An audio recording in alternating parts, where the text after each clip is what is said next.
Hey guys. What's happening? Whoo, that's a scary intro. God. Good intro. Very good intro.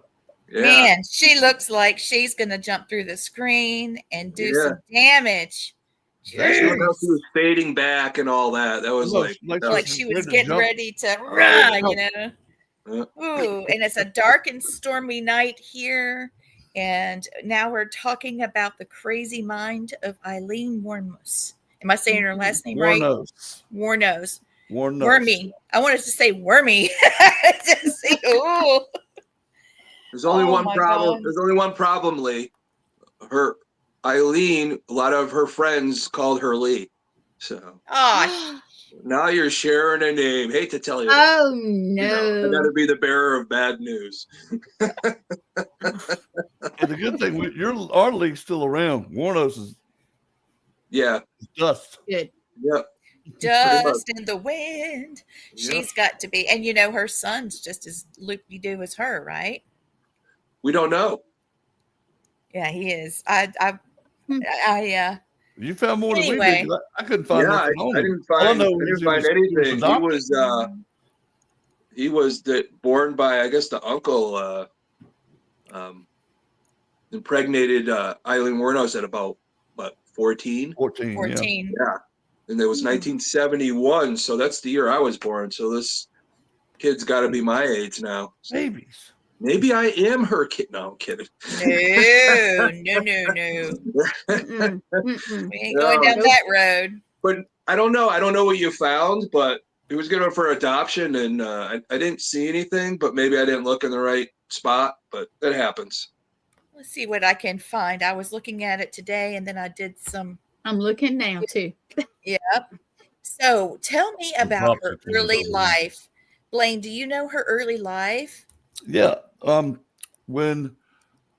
natural father was a guy named Pittman, and he was arrested in 1960 because he was let me tell you my words I have for him. He was a tested molester chomo. And guys don't know what a chomo is, a prison term for child molester.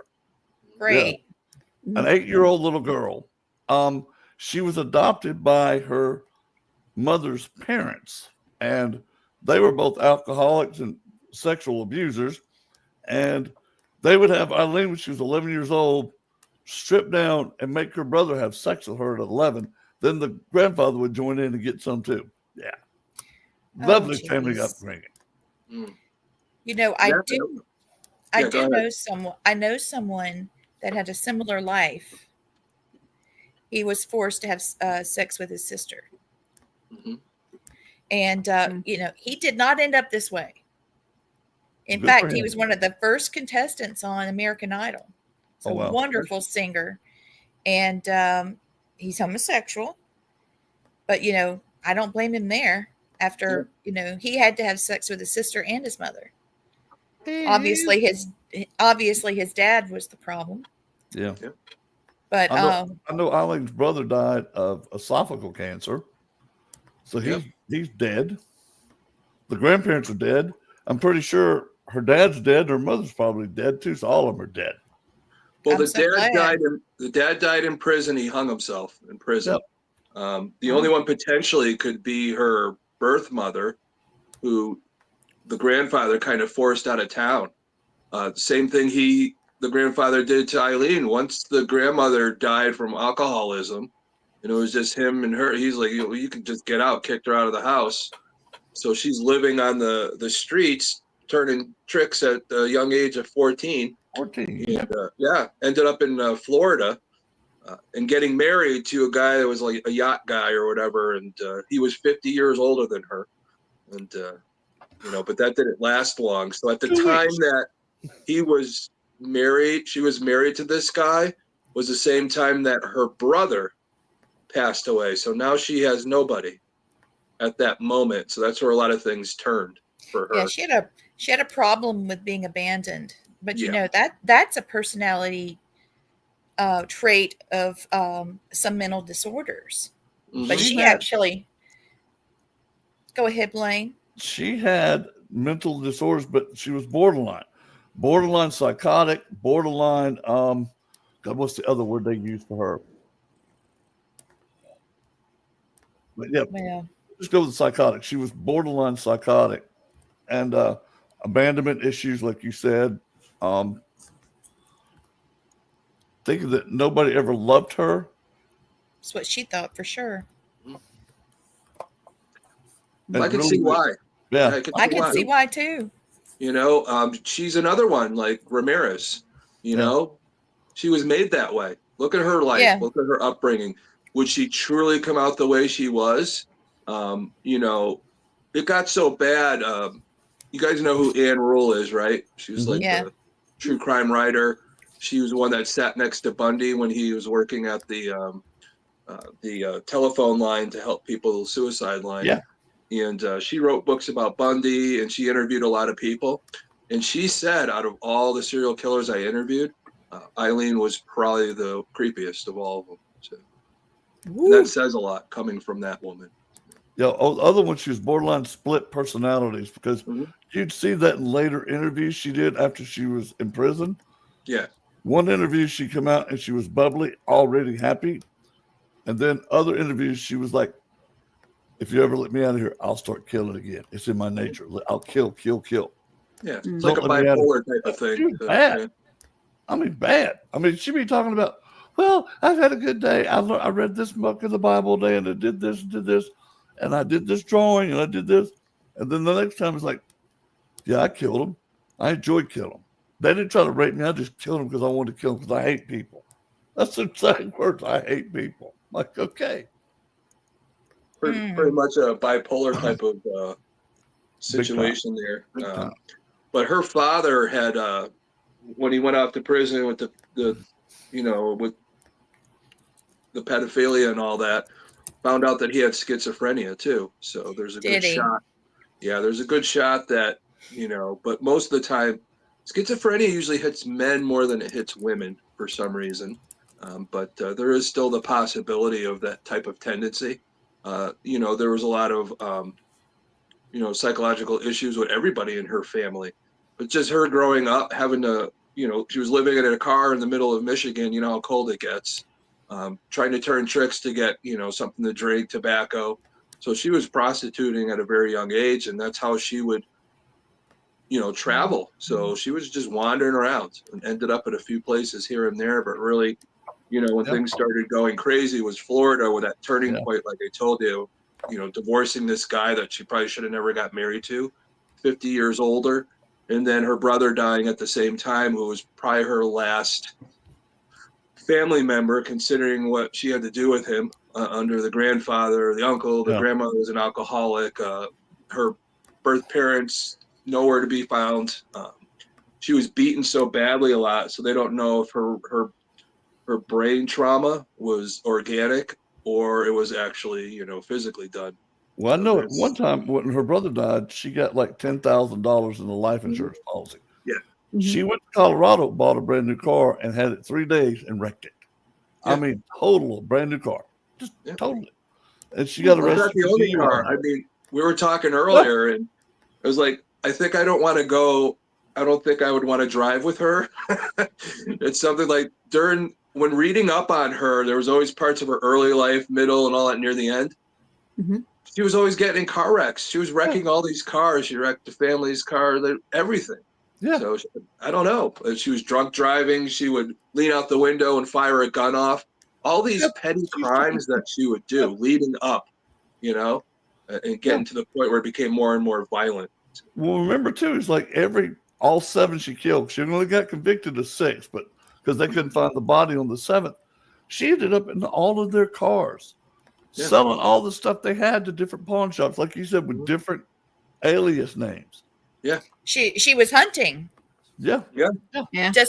She was a hunter. Yeah. Oh Lord.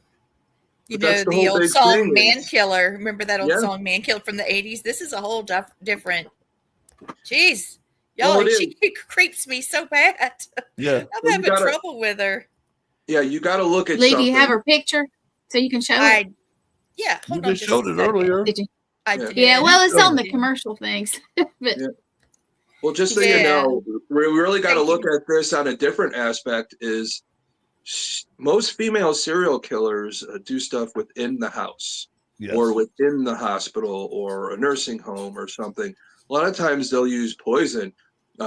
Psychologically, if you really look at it, we come to the understanding that most men have the potential to be more violent than females. So, and that's just something given from day one when Adam and Eve or whatever, I don't know, whatever you want, it's from the beginning.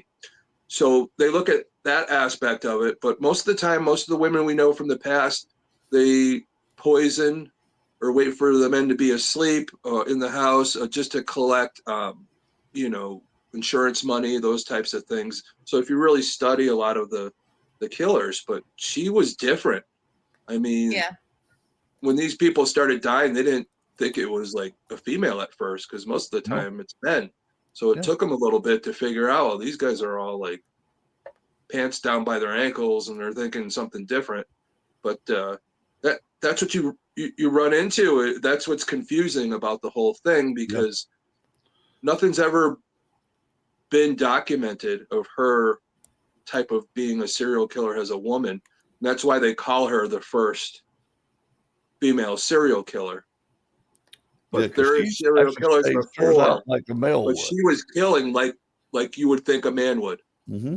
Yeah. And her victims' ages were from 40 to 65. Mm-hmm. So they're mostly middle-aged men that she killed. Yeah. Well, so she was killing her father and her uncle. And her grandfather. Yeah, her grandfather, her uncle. Yeah, that's around your fatherly age. And the fact that she married a guy 50 years older, which was weird, but she took the opportunity to beat the crap out of him with his own cane. And he had to sue her and all that. And they ended up getting restraining order on her. But you have to admit, some of it, you sort of like Pee Wee Gaskins. Yeah. And just like Ramirez, it's like, go girl. And then it goes horribly wrong. And it's like, damn girl. And then it just gets really bad. Yeah. So it's like, well, a lot of people to this day, they still think that she was defending herself. Yes. Even to the point that this woman, she was a born-again Christian minister and actually adopted her. She was only like maybe 11 years older than Aileen at the time, but adopted her. I was like, that's so weird. I don't know why people do this stuff, but she was firmly believed that she was innocent, that she was trying to defend herself. And out of the 7 men, the first one that she killed was actually went to jail a couple times or went to jail for rape or something like that. So he had a record of it. So that's why they started believing it. But we'll go over the court case in a little bit because that's mind blowing too. Okay, well, here's her ugly mug. There she is. That is 8 kinds of ugly right there, boy. Woo. Yes, I put her and Ramirez in a basket, and Can there you imagine go. Those 2 had kids, how ugly them children would be? Ooh-wee. Yeah, she's awful. That'd be some daggum little Oompa Loompa troll looking people. I got this one, for Blaine. you. Blaine, we have one. Hashtag Fugly. Fugly. Oh, Lord. Yeah, she's definitely hashtag Fugly. Yeah. Dub Fug. Tri-Fug. Or as Gwen said, just no. Just no. Just no. All right, so I made this one for you, Blaine. You just covered this, but I thought I'd throw it up there. Okay. Throw it up there. So she was born February 29th of 56, like Tom said, in Michigan, like what Blaine said. But she died October 9th, 2002, and in Stark, Florida. And she was an American serial killer who murdered at least 7 people. And the last one was in 1990. Her case drew national attention. This is what Tom was just talking about, because it drew a national attention to issues such as the relationships between gender and violence and the legal treatment of acts of self-defense by women. So she played that card to the max, and her life was the subject of documentaries and a film called Monster, played by Charlene Theron, which I love her. She won the Academy Award for it too. Yeah, I have a couple of paranormal, supernatural connections on her. So I'm going to let you guys do what you're doing now, and then let me throw these up because I think they're pretty fascinating. Okay. So let me get into the court case. All right. Hey, now, April, love you. Hey, April. As we're talking about the court case, this is where it gets a little crazy. A lot of the information, of course, her being a prostitute and just what they're up against, the Johns that come in, the violence that they're raised in, and those types of things. The court didn't allow experts to come in and talk about that. So that was thrown out. There was other people that come in on her behalf, and things that happened weren't allowed. And everybody was wondering about it. It was years later, there was some research done, and the prosecuting attorney against Aileen Wuornos, his name was John Tanner. Now, John Tanner was actually the spiritual advisor for Ted Bundy. Oh, crap. This Tanner admitted that he hated the fact that there was prostitution. So being the prosecutor and having that, but the problem is the judge overseeing the court case. This Tanner was a longtime friend of and colleague. So that's a conflict of interest, and there's reasons why this went on. And they didn't find this out until after she was executed. So that would have considered a new trial for her if they found that information out. Well, that too, and the fact that the first one she killed had 2 rape charges against him in Maryland that they denied to bring in to show, hey, this might have been self-defense. Then after they denied that pretty much just cut her whole case. Yeah. And then it was pretty much just, screw you guys, I killed them all then. Yeah, that was the way she was, her psychosis and all that. Yeah, self-defense, and then it's saying, well, no, I did it. I hated him. She was so back and forth, her stories would change. And, and unfortunately, having all that locked up and the jury didn't get to see it, they convicted her to death in less an hour and a half. It took them to deliberate. So it was quicker. It was even quicker than Bundy. So. And each case after that went faster. It was like hour, 45 minutes, 35 minutes. It was just domino effect, just down the line. Doom, doom, doom, doom, doom. Yeah, you think of it. She's That's the problem in some of these systems, especially down in Florida. You know, most men are committing crimes. There isn't a lot of women that commit crimes. So, but the men's prisons are overcrowded. So some of them are getting out like early. Female prisons, they don't get out early because they're not overcrowded. They're more run down. So there's a lot of issues with that in the court systems down there. I worked the systems down there. Stark, Florida, I've gone to plenty of times. I actually was allowed to go into the room, which was a museum at the time, like a little tiny museum where they have old Sparky, and I got to sit in it. So, and God, it's just a thing, and try to pick up the energy. But you know, that's the same prison that Aileen Wuornos was, you know, put to death too. Well, did they move her to another prison from Stark, or was Stark the? Well, Stark is her end point. She was at a female level 5 prison for death row. Before that, I think it was, I forget where it was. I think it might have been, I don't know if it was in Broward County. I'd have to look that back up again. But yeah, she was in an all-female prison. But Stark is the only spot where, you know, they had, you know, old Sparky, or of course at her time, lethal injection. So yeah. And you know, she denied her last meal. Yeah, she only had a cup of coffee. Yep. So yeah, you never know with some people, and I think near the end, when it was getting closer, her psychosis was even worse. She really presented as somebody with schizophrenia, became very paranoid. Yeah. She thought the people that brought her food were trying to poison her and kill her beforehand, and wasn't going to allow the state to do it. They wanted to do it themselves. So there was all kinds of things going on to the point where she wasn't eating or drinking near the end there. She was afraid she wouldn't shower. She wouldn't shower either. Yeah. She'd shower in her own room because there would be people that would whisper behind her, says, "We're going to poison your food, or we're going to gang rape you," and it got her, like you said, all paranoid. And there were certain guards she would not come out of her cell for. Yeah, they had to go in and get her and snatch her out of the cell. But that's the thing in the state of Florida. Just so you guys know, one of the laws is they have to shower or clean them at least 3 times a week. So I think she probably showed them she was cleaning herself in her cell, because if not by law, an extraction team is going to come in, they're going to pull you out, and there's going to be a couple of people in a blue suit, and they're going to forcibly shower you. So that's what happens. So that happened a lot at the prison I worked at, because it was a psychiatric prison. So that's why, you know, after 3 days, they have to be pulled out of the cell.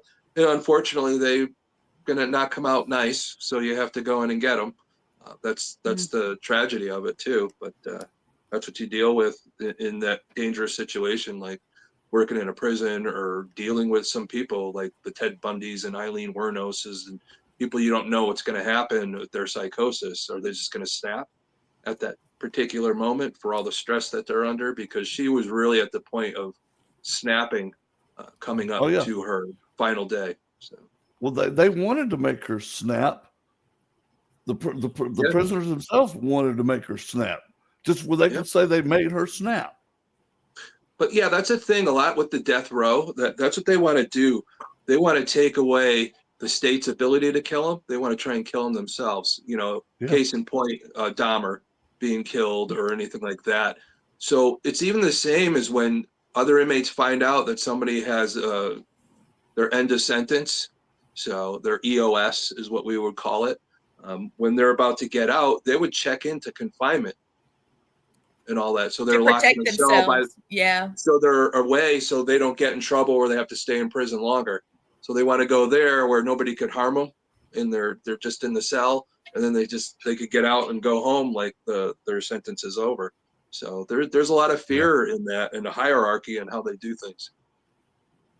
Wow. Hey, Tom, did you know that she was adopted legally at 35 when she was in jail by a couple? Yeah, I did mention that. It was a born-again Christian woman who was about 11 years older than her that adopted her. She was 44 years old. Yeah. It was very strange.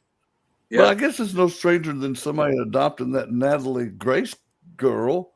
Well, no, when she was 23 years old. Well, the same thing with some of the other serial killer, the men, that women marry them that didn't even know them just because of their infamy. There's still that same, but this woman that adopted her felt like she was innocent because of, you know, she really believed that it was self-defense and she wanted to save her, you know.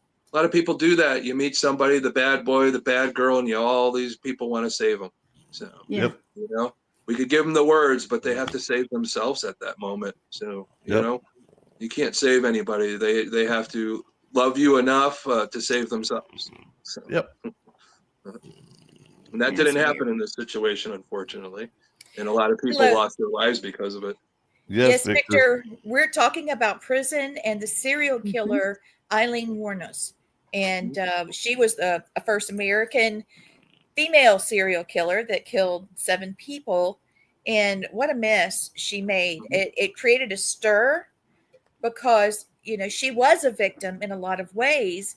And, you know, I think I could start showing you guys. Let me just, everybody's saying, hey, and supporting us. Thank you guys. Thank you so much. Thank you. Yes, very much.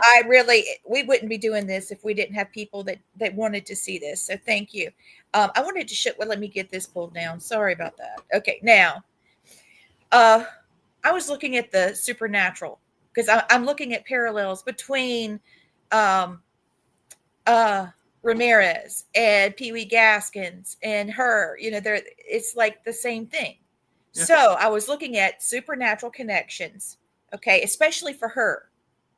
And this one definitely started a spark of speculation about spiritual, paranormal interpretations, given how dark and violent, you know, her tragic life was. So a lot of people believe that she was possessed, okay?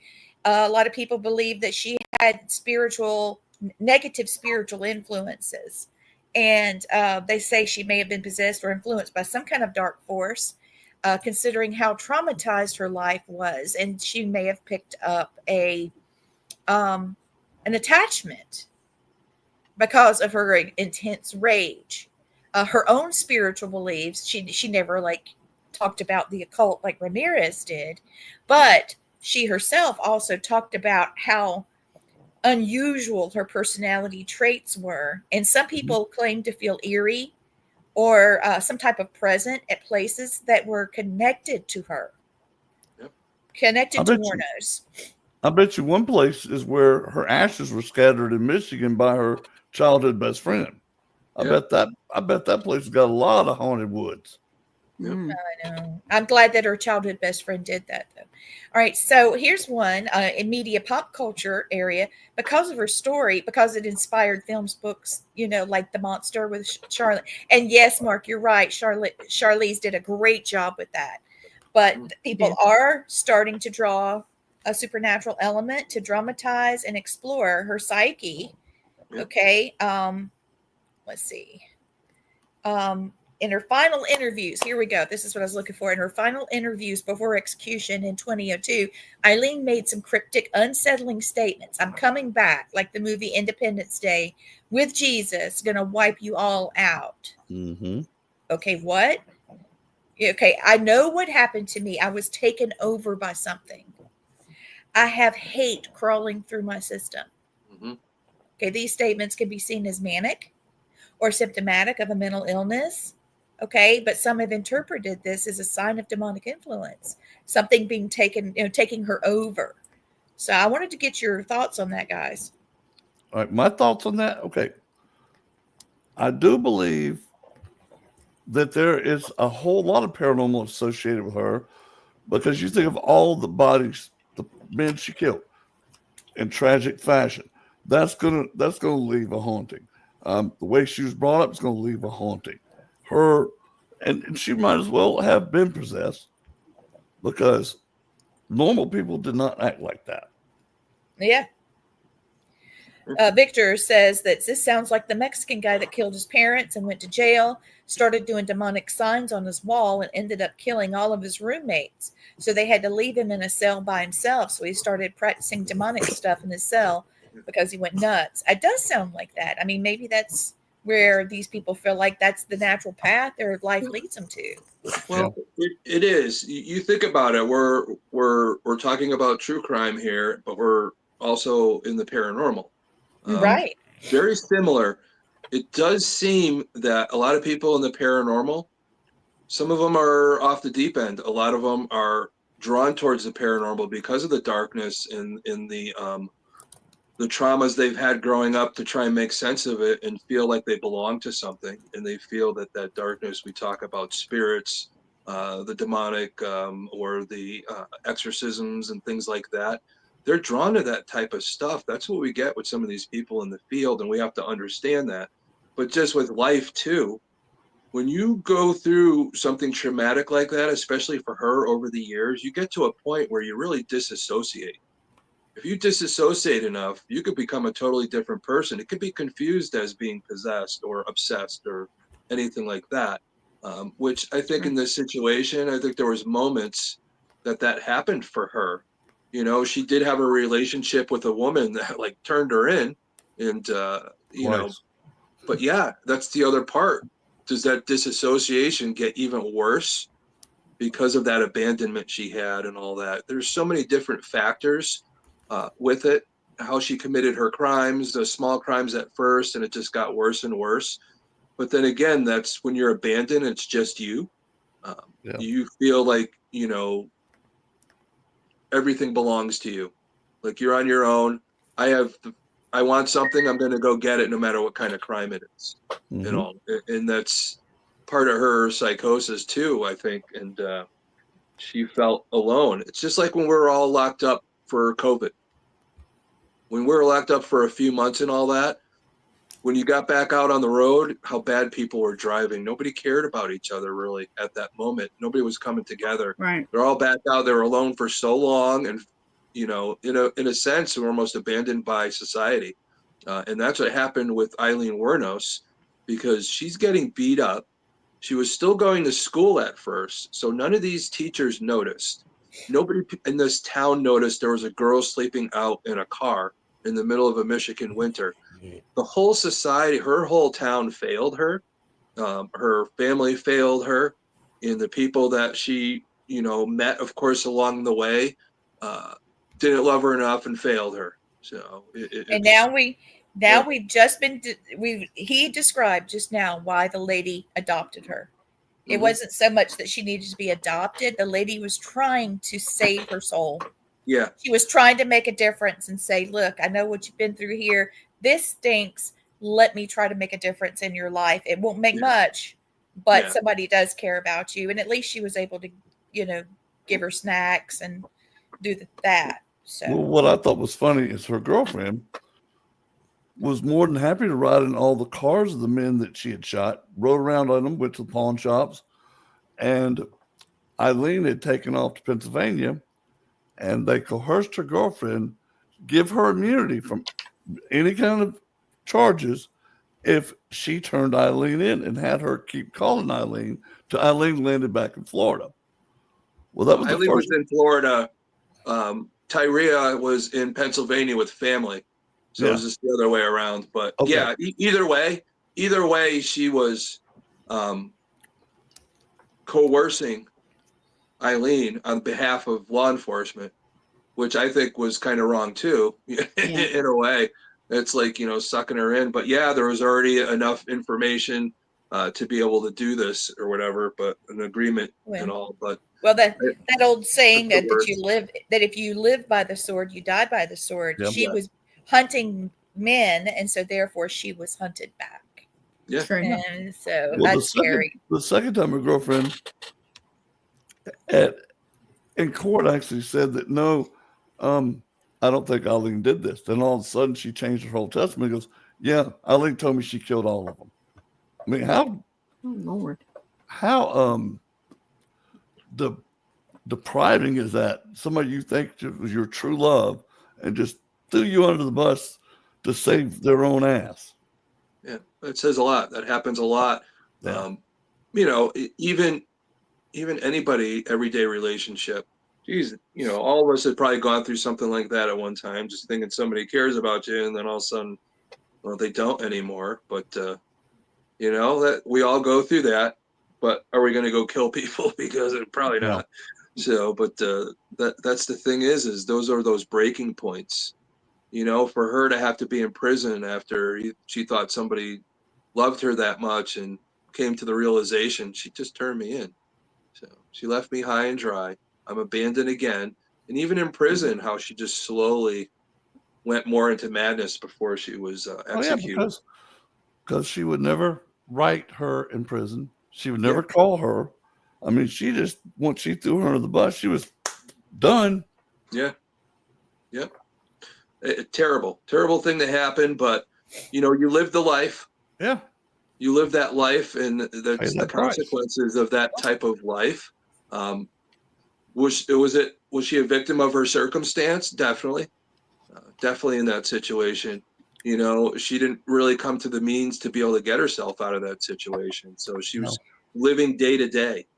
She had no plan for the future. The past was what made her the monster she was. But she was just living day to day, and didn't care about what was going to happen tomorrow, to the point she tried to commit suicide 7 times. 7 times, yeah. Really tried hard once, but 7 times she tried to kill herself over the years. So didn't she shoot herself in the stomach with a 22? Yeah, that was the serious one there. So, but that takes a lot. Well, what's sad too is like her girlfriend was a lazy ass bitch, wouldn't go to work either. So Aileen was out there whoring, prostituting herself where they could have a place to live. Yeah, but her lazy ass, no good. She was a leech. She was a big time leech. Yeah, she'll consume whatever it is that she obtained. But that's why they were together, because Aileen was so broken, and so was the girlfriend. They were both broken together. They had their different psychoses and all that. So, but the thing that we were talking about earlier about them getting the cars and crashing every single one of them, but because they crashed the car, that's how they ended up figuring out that this Aileen Wuornos was the killer of these men. Because they were trading in all the stuff she would take off of them out of the car, going to pawn shops to get extra money. And she was giving fake names, but there were still fingerprints on these receipts and things like that.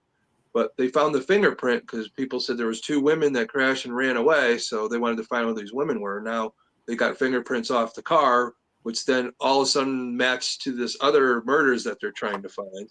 So definitely not the smartest. Okay, well, if she knew how to drive, she'd probably still be alive killing people. No doubt. Well, here's a list for us. Put it this way. We talk about her and other people like her. This is the profile of the victims, okay? And traveling or out of town, someone looking for sex, although she claimed not all of them were. Working class, middle-aged, and here are their names. I mean, let's don't forget, we had a trucker, former police reservist, a missionary and former merchant seaman, retired Air Force major, and former police chief. These men were targeted. Okay. You know what my favorite one is? This Troy Burgess. He was a sausage delivery man. Yeah, sausage guy. Yeah. I'm not going to make the joke. You guys can figure it out. Yeah. Now, look at this guy, Richard Mallory. He had an electronics store with a history of sexual violence. That was the first one he murdered. Public. Yeah. His wasn't public till after the trial, and Aileen claimed he brutally raped and beat her before she shot him in self-defense. Now, I believe that's true. I mean, there's a lot of things that she's said that I do believe that happened, but that doesn't give her an excuse. Yeah, of course not. But that Mallory guy was the first person she actually killed. And I think that's what made something go off in her head to kill the rest of these 6 people. Any indication of what this guy probably might have tried to rape her and get away with not paying her or something. And then she shot him and she's like, well, I'm going to take his stuff and all that. And now she's like, okay, so now when I get money, now I'm going to take their stuff on top of it and kill them. So yeah, I know. Isn't that funny? Jeff is right. Yeah, the Wuornos he was trying to deliver, but got shot. Yeah, he was trying to deliver sausage, but he got Wuornos. We always have the oopsie daisy. Oopsie daisy. All right. How about the hashtag be hashtag sausage? No. Hashtag Wuornos sausage. Yeah, that way people will know. All right, I got a few more slides and we're running out of time. I was just going to throw this out there. Okay, so demonologists and paranormal theorists believe that extreme trauma, abuse, and violence can thin the veil between our world and the darker forces, because the emotion that is part of that trauma will bring darker energy to you. And we talk about this on the show all the time. So Eileen's life checks all those boxes. Okay. We've got abandonment, sexual abuse, life on the street, survival sex, deep emotional instability, explosive rage. And so she became, I believe, a vessel for something darker over time. She was born, but like so many times, like someone just talked about, Renee mentioned it, one of our viewers, H.H. Holmes, Ramirez, everybody claimed to have something evil in them. Well, and there it is. One thing potentially they could. Potentially they could. With the way her family was, I think she was actually born with those evil genes. I really do. I think she would have come out bad any way she would have went. I think she would have ended up bad. Even if she didn't have all the abuse and all that stuff, I still think she would have ended up bad. That's just a gut feeling I have. I could see that because of the epigenetics of all the people that she was related to. She would have had to do some serious work on herself. Her dad was a chomo. Her grandfather and grandmother were alcoholic abusers. Her uncle was an abuser. And I wonder how far back it goes. Had mental issues. That familiar, ancestral and all that. How far back does it go that this keeps happening? I wonder. That would be a fascinating study to see just how far back the nastiness in her family. Bless her heart, she didn't have a chance. All right, so she did. I'm sorry, babe. I only have 2 more after this, and then y'all have it. Okay, so the wrath or revenge spirit. Okay, this is part of paranormal theories. Okay, so the wrath demon or revenge spirit, I believe, is what she was the victim from. Okay, I believe this attached to her. I really do. And she used it for her to go from one extreme to the other. There's also a trickster that is the destruction through madness. Mm-hmm. And then we also have the incubus and succubus tie, which I find fascinating because she is androgynous. She has ways like her that's very manly. Her energy, her vibe is very masculine. And so we're on the fringe here. And so spiritual seduction turned rage. Yeah. I mean, I know she didn't practice anything, but I just thought I'd throw that out there because that's something that Blaine and I've talked about over the years. Blaine and I have been doing extreme cases for so long, and you've brought it out many times, Tom. Gwen, as we've done our research and we've been doing the show, it's a constant theme. So. Well, you think about it, we're doing true crime, and it seems like anytime there's a murder or something, that area becomes haunted. That we research. Case in point, Lizzie Borden, Amityville, the Basilica Axe murder house. Yes. Where there's something else. But even with this Aileen Wuornos, you consider some of the spots that she was at, what her energy people talk about, like you're talking about, that evil or whatever that's left there, people feel it. It's even to the point where I talked about Stark, where the old Sparky is. People say they still see the spirit of Ted Bundy walking around in that area. Like you were zapped right there. Considering being electrocuted, what kind of energy stays? You're being zapped with electricity with your own energy and that imprint that it could leave. Big time. Yeah, but trauma is like a big ass Tesla coil. Yeah, but I think where there's trauma of whatever, being shot or car accident or anything, where that, or even other types of things, just your daily living. It's not always trauma. It's that residual, the over and over again, and what you leave by doing something consistently, to the point where sometimes you drive to work so much that you could be talking to somebody and then just you're like, oh, I got to work so quick. Or you're trying to go somewhere and it's near where you go to work, and all of a sudden you're like going to work. Yeah, it's all in your mind. It's residual as we are as a human too. Yeah, but the trauma is the really big thing. That's the big conduit. And you have enough trauma, you could disassociate and make it appear like it's obsession, possession, whatever that point of, your affliction is. So. Jeff says, is trauma the main cause for places to become a hotbed for activity? Yes, it is. That's right. That's what he's saying. You could also say it could be tragedy, or it could be pure love and joy. It's an emotion, it's an energy. So there's a fine line between love and hate. Okay. There you go. A very fine line. So yeah, both could actually cause traumatic stuff. The biggest emotions. Biggest emotions. Well, I've got 2 more little slides, and they're small. I don't want to. I'm just making the point here. We also are looking at borderline personality disorder, and I think Blaine brought that up, and possible psychosis or delusional disorder and PTSD from years of trauma. And to be fair, psychologists are going to point these, and we've pointed it out tonight, which I love our balance between the two. I think that's what makes our studies more valid. And here's the last one. People don't like to call this demonic. Okay. Films like Monster and documentaries like Life and Death of a Serial Killer. They talk about the instability, but they don't like calling it demonic. It's easy for them to assign something otherworldly to her presence though. And so, I don't know. I just thought I would put that out there. I'm surprised Hollywood wouldn't call it demonic, because they no doubt they like to call everything else demonic. Yeah, I don't like. I so many times it's not demonic. How many times have we gone? So, we got a demon. No, you don't. Oh, you got somebody. I can count on one hand, and it'll be 0 that I've ever encountered.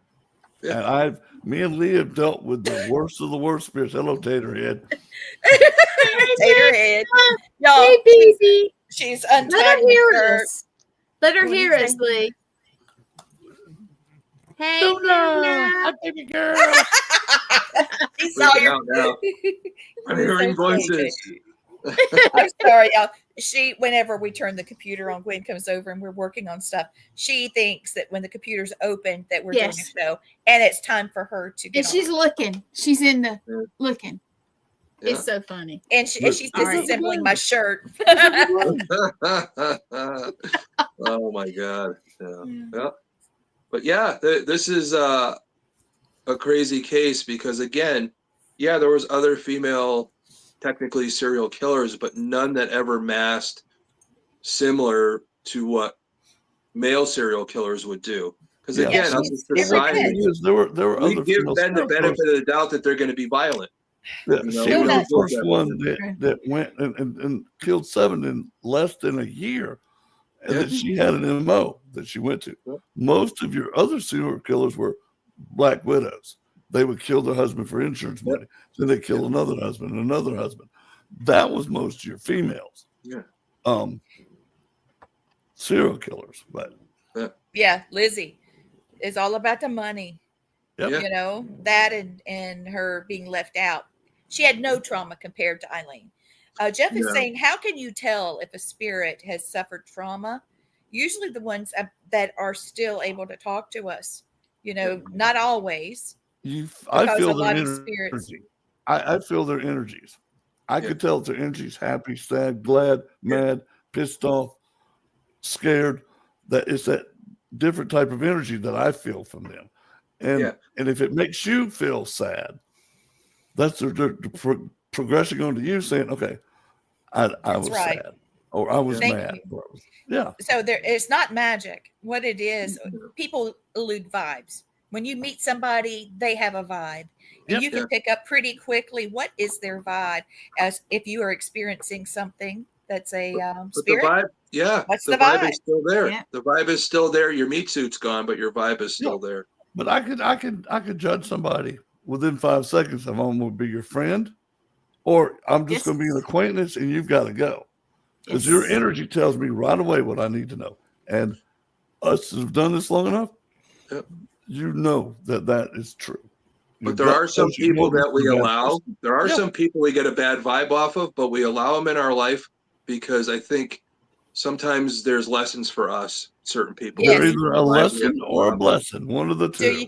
Do you accept it is the thing. Whenever you see it, you identify it. Yeah. Okay, am I going to mess with this, or am I going to let it pass? Sometimes you've got to go through it. Yeah. Jeff said he's a skeptic with a lot of questions. He's actually a wonderful photographer. Yes. If you guys, when you come this way, Blaine, we need pictures with Jeff. He did some of the three of us, my husband, Gwen, and me, that you'll be seeing soon. And I just want to say, I look like a badass. There's and Matt too. Yes, Matt, can he make me look good? If he can make me look good, I'm in. He can make you look amazing. Thomas, look at them eyes. You be all right. He said, "Shh, don't tell my secrets." Yeah. Well, we have a big reveal coming, and Blaine, we need pictures with you for you. Well, you guys know I just had a big reveal yesterday. I saw it. Yeah. Butch Patrick, who played Eddie Munster, will be our legacy guest at Paracon 5. So that's a big one. And Charles and I, we were talking earlier about spirit communication. Over the weekend, we did the Haunted Trolley. And I had my friend Raven Wolf. You guys might know Raven. And she came down from Salem to have the day with us. And how cool.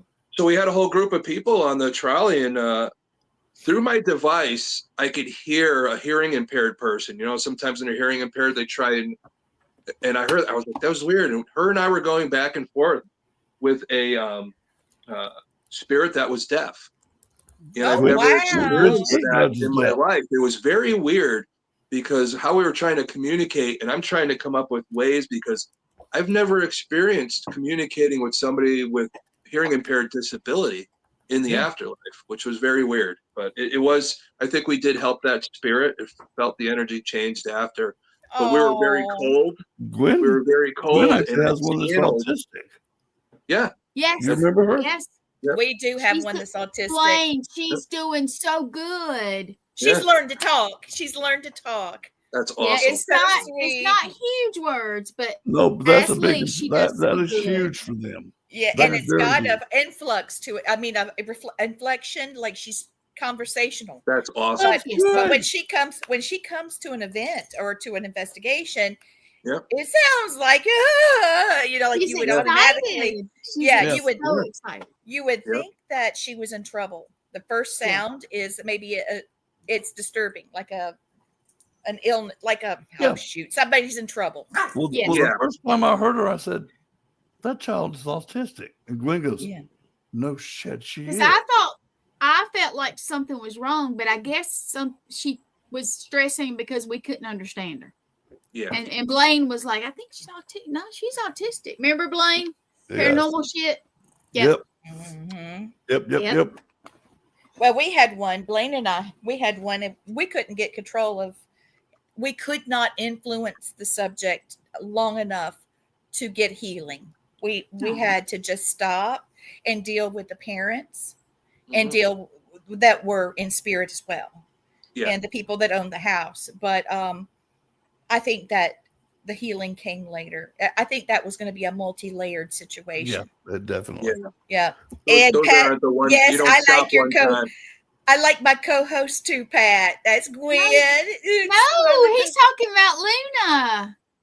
Oh, Luna. Well, she's. I was like, is he talking about Thomas? Gwen? The Rock House. Oh, we can't talk about the Rock House right now. No, that's going to be a reveal later, and you're going.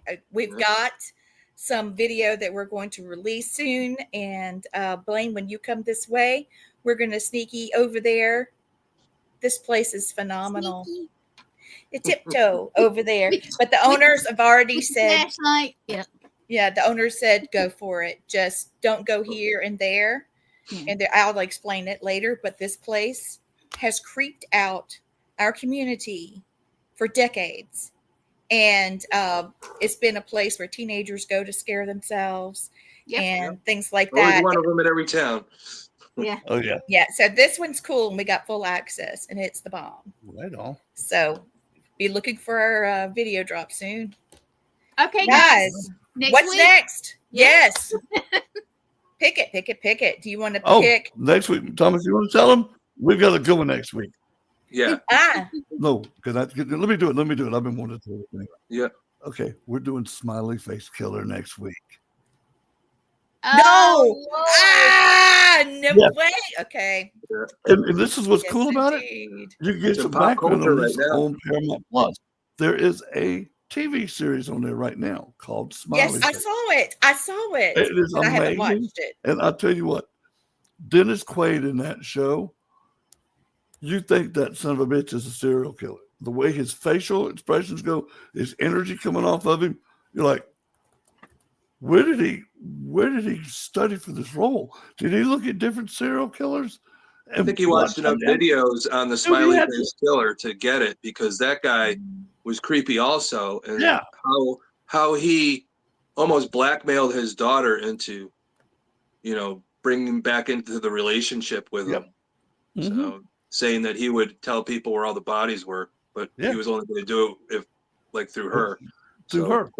Crazy story. So get your Wikipedia out and all your other study tools. This one's a good one. Yeah, we highly recommend to go to see the Paramount Plus Smiley Face. It's just called Smiley Face. It's got Dennis Quaid in it. Yep. And it's got that chick that was in this CBS comedy called Be Positive. Yeah. She plays his daughter, Melissa. And I'm fixing to look her name up because I was just thinking me and Lee need to watch it while we're doing our thing. You need to watch it. I highly recommend it because it is very insightful. And just watch the performance of Dennis Quaid. If that was an actual movie, I would put that man up for an Oscar because you think that Dennis Quaid is that serial killer. Yeah, they'll probably get one of those the series like awards there, whatever they do. Yeah. Academy Award. I don't watch any of the award shows anymore. No. Too much for me. Me too. But see, that her name is Annalee Ashford. Yep. Yeah. She was also like the secretary or administrator. What was that TV show, Masters and Johnsons, when they did the Joy of Sex and all that, and they showed how they came up with that. Masters of Sex. Masters, yeah. I never saw that. What channel was that on? I think it was on Showtime, maybe. I didn't have Showtime at the time, so that's why I think so. Yeah. Yeah. But that had a lot of like big names in it. It was good though. It was a good show, and it wasn't what you kind of thought when you. Yeah. But it was good. Yeah, and but it was fun talking about Aileen Wuornos. Hopefully, more people look into her a little bit more. And again, like we say, we're joking and having fun, and But again, everybody out there, just remember, we do this for you. We do this for the victims. We don't want people to. The more we talk about it, sometimes the more you learn. And as you're walking around, you notice people more. But even with your children, like poor Aileen Wuornos, nobody gave a crap in her whole community. Yeah. Be on the lookout for things. Get people help, in the right way. Well, the real story, the real winner on this one is that there was a lady willing to show her love. Mm-hmm. I know it's like, why? But, if you really break it down like we did tonight, heck yeah, she was willing to make a difference. Yep. Just for the lady. There's nothing wrong with being positive. There's nothing wrong at all. It takes a lot of strength. Oh, yeah.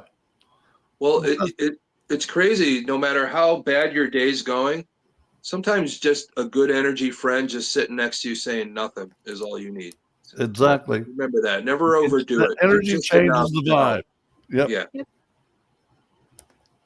Well, I know when I'm around you guys, I'd be pissed off all day, but as soon as I get with you guys, my whole attitude changes.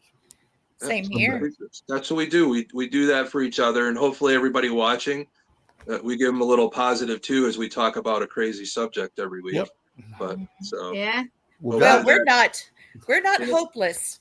No, these monsters exist out there, but we're not hopeless. We're learning to identify them. Yep. And identify what makes them and how maybe we can get involved in a way that just a seed, planting a seed in somebody's life that may have needed it at that time. Yeah, and Lee, one do of the something positive too is with all the victims of these serial killers, we can communicate with them and give them the peace of mind and the happiness they deserve and need. Yeah, that's what we want to celebrate them. We want to bring out though about the killers because there are evil people in the world, but we could do something positive with that if we could help one victim of one serial killer, help their family get closure or get peace. it's worth every bit of it to us. Speak it, Blaine. That's right. Or Blaine. What if somebody sees this and notices and walks away from somebody, then they could have been a victim of? Perfect. Yeah. We'll never know, but how good would that be? Yeah.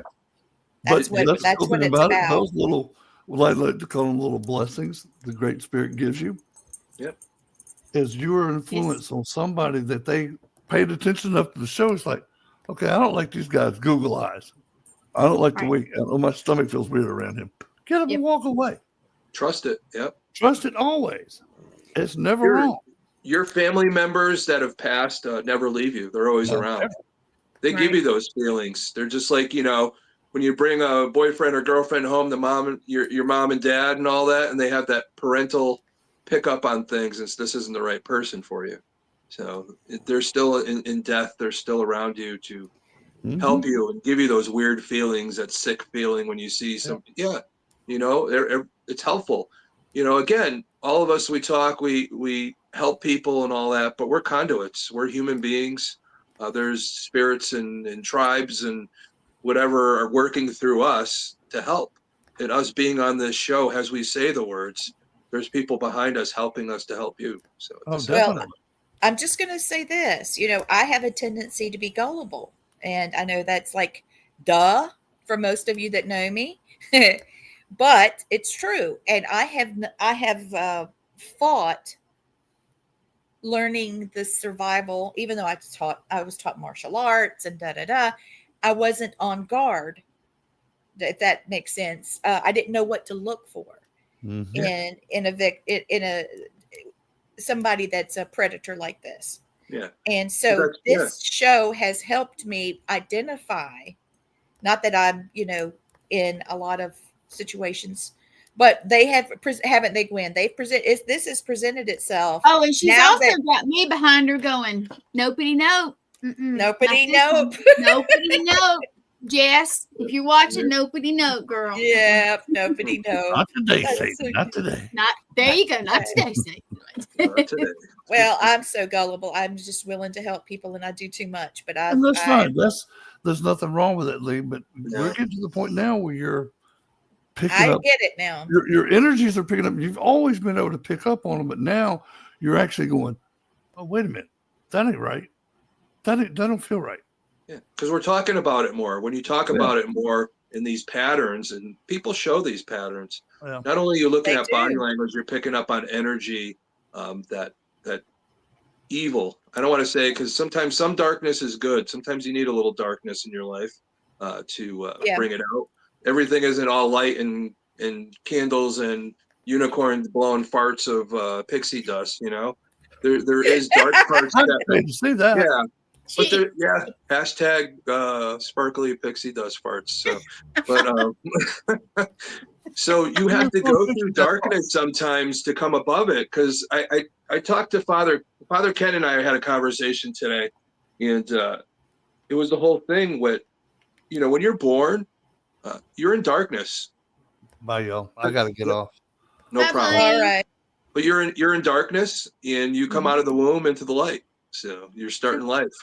So we have to embrace both sides to be good, but you don't want to go to the evil side. So there's always a couple choices, and we have to keep our path straight. And we do listen to people in life, but we have to take their words, and that help us keep us on our own path. So tell us a bit about your con. So there's a lot of people coming, like couple people up there.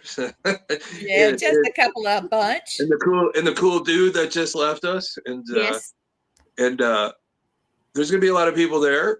There's still some planning going on. There's still some secrets we're gonna roll out soon. Nice. So make sure you pay attention to the website, www.paracon, PARACONN. There's two N's on con because it's Connecticut.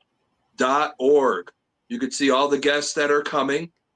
There's a thing you could click on if you're from out of state. You could get some discounted hotels. But I tell anybody, all our friends that are watching, I know I saw April earlier, anybody, if you have a group of people like you guys will have, it's always good to get Airbnb. It makes it less expensive. Yes. And, tickets are on there. You can get your VIP tickets. there's going to be some other tickets getting sold, but there's another secret thing coming up soon, and maybe some other announcements. But we like to keep it going, the whole momentum. We don't want to give you everything at once. So that's Charles, my partner, being the showman. He has to build it like a book. You know, you got to get to that apex there and be fun. Hey, Brandon, thank you for watching. Hey, Brandon. The gnome. Yeah, we got a lot of folks watching still. I know we've gone over. I just wanted to, just tell you thank you for taking the time with us and with our viewers. This was supposed to have been a small project, but it's turned into something so much more of people that are learning and developing survival techniques, and I thank you for that. I really think that we are helping. I really do. I think we're helping our society. And it's largely because of you and your efforts, and Blaine, of course. Gwen, thank you so much. Thank you. I love talking to you guys. I love the Monday night just talking and shooting the breeze. It's so fun. That's important for other people to see, that people in the paranormal like us from different walks have come together to help people. And I think it should be like that in all of our paranormal industry. I totally agree. Nice. That would be nice. Do you have any last thoughts before we take it out? Last thoughts. Looking forward to Gwen, do you have any? Make sure everybody gets their smile on for next week. So yeah. Smiley face. Oh, that's so scary. This guy. Yeah. Ooh. It's gonna be good. Well, make sure everybody joins us. This is a Manic Monday. Do you have anything else going on that this week people should be watching for? Ooh, well, Miss Producer. I have Mark Walsh. He has an author name, and I'm gonna butcher this. Amanda Feeds. Amanda, I'm sorry if you're watching. We'll get lessons on it. We'll get lessons. Anyway, Mark's up at 9:30. Chad's unlocked, and we're going to be investigating a haunted object. Oh, no, an object that has things happening around it. Let me say it right. At 10:30. Yep. Yes. And then let's do it. Wednesday. Which day? Chris O'Toole. And then Thursday, I have Tony Moran on my show. And John Moran. Yeah. Who's Tony Moran? You don't know who he is? He played Jason. I don't know. He played Jason. And then that same day, because I had to unfortunately cancel on Teresa Fikes, who is one of the founders of Deep South Paracon, she's going to come and be with us Thursday. So we're going to have a double. It's going to be a great week. Please stay tuned to All Access Network Television. Hit the like and subscribe button. Share it out. Give us stars. Hit it. And we are peace out, guys. Have a blessed week. And we love you. Thanks for starting your week with us.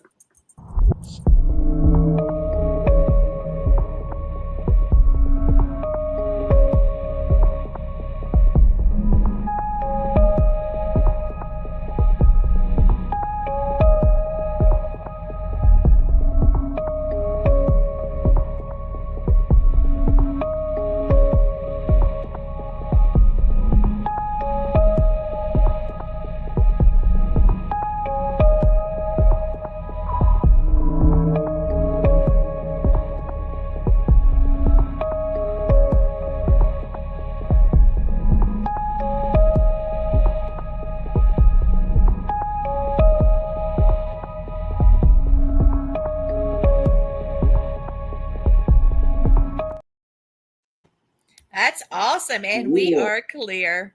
Nice.